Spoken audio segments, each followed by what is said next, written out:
بسم اللہ الرحمن الرحیم۔ السلام علیکم ورحمۃ اللہ وبرکاتہ۔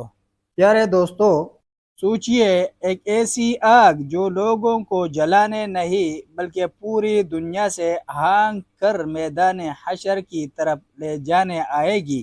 لوگ تک جائیں گے، رک جائیں گے، مگر آگ بھی ان کے ساتھ رک جائے گی۔ پھر جیسے ہی وہ چلیں گے، آگ دوبارہ ان کے پیچھے ہوگی۔ یہ کوئی فلمی منظر نہیں بلکہ نبی کریم صلی اللہ علیہ وسلم کی بیان کردہ قیامت کی آخری بڑی نشانی ہے۔ آخر یہ آگ کہاں سے نکلے گی، لوگوں کے ساتھ کیا ہوگا اور میدان حشر کہاں قائم ہوگی، آئیے صحیح احادیث کی روشنی میں جانتے ہیں۔ قیامت کی نشانیوں میں سے ایک نشانی بہت بڑی آگ کا نکلنا بھی ہے۔ یہ قیامت کی علامات کبریٰ میں سے آخری اور قیامت کا اعلان کرنے والی پہلی نشانی ہے۔ قیامت کی علامات کبریٰ کے بیان میں حضرت حذیفہ بن اسید رضی اللہ عنہ سے مروی حدیث میں نبی اکرم صلی اللہ علیہ وسلم کا ایک قول وارد ہوا ہے۔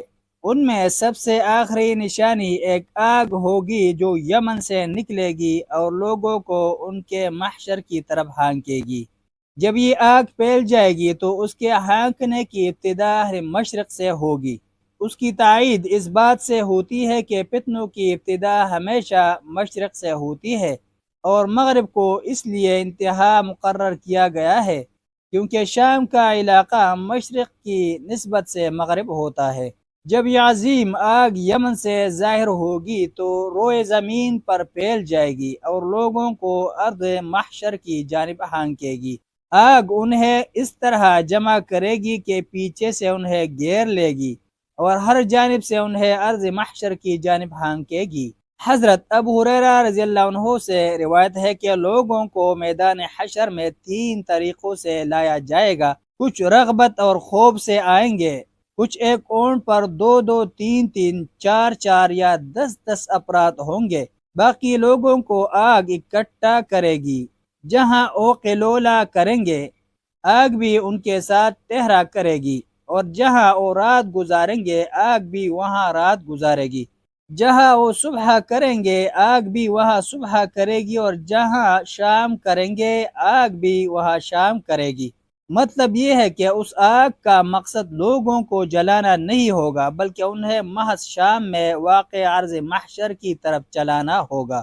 جب لوگ تک جائیں گے اور قلولہ یا نیند کے لیے رکیں گے، اس وقت آگ بھی رک جائے گا، لیکن جب قلولہ سے بیدار ہوں گے تو آگ بھی انہیں لے کر چل پڑیں گی حتیٰ کہ انہیں شام میں پہنچا دے گی۔ حضرت ابو ذر رضی اللہ عنہ سے روایت ہے کہ رسول اللہ صلی اللہ علیہ وسلم نے فرمایا، لوگ روز قیامت 3 گروہوں کی شکل میں اٹھائے جائیں گے۔ ایک گروہ تو پر امید کپڑے پہنے ہوئے سواریوں پر سوار ہوگا، دوسرا گروہ ایسا ہوگا جو کبھی چلے گا کبھی دوڑے گا، اور تیسرا گروہ ایسا ہوگا جسے فرشتے ان کے چہروں کے بل گھسیٹ کر لائیں گے۔ ان میں سے ایک کہنے والے نے کہا، ان دونوں گروہوں کو تو ہم نے معلوم کر لیا، مگر یہ کون ہوں گے جو کبھی چلیں گے اور کبھی دوڑیں گے؟ تو نبی کریم صلی اللہ علیہ وسلم نے فرمایا، اللہ تعالیٰ سواریوں پر ایسی آفت بھیجے گا کہ کوئی سواری باقی نہیں بچیں گے، حتیٰ کہ ایک شخص جس کا ایک خوشنما باغ ہوگا، اسے چھوٹے کجاوے والے عمر رسیدہ کمزور اونٹنی دی جائے گی، مگر وہ اس پر سوار نہ ہو سکے گا۔ آخری زمانے میں لوگ شام کی طرف جمع کیے جائیں گے اور یہی زمین محشر ہوگی، جیسا کہ صحیح احادیث سے پتہ چلتا ہے۔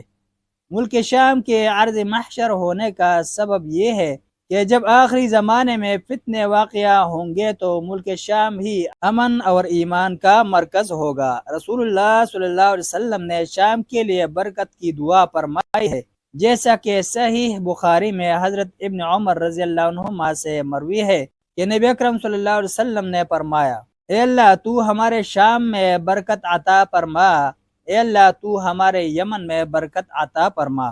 قیامت کی نشانیاں تو بہت ہیں، لیکن ہماری کوشش یہ تھی کہ جن کا ذکر کتاب حدیث میں ہے وہ آپ کے سامنے رکھی جائے۔ اللہ ہماری اس کوشش کو قبول فرمائے، آمین۔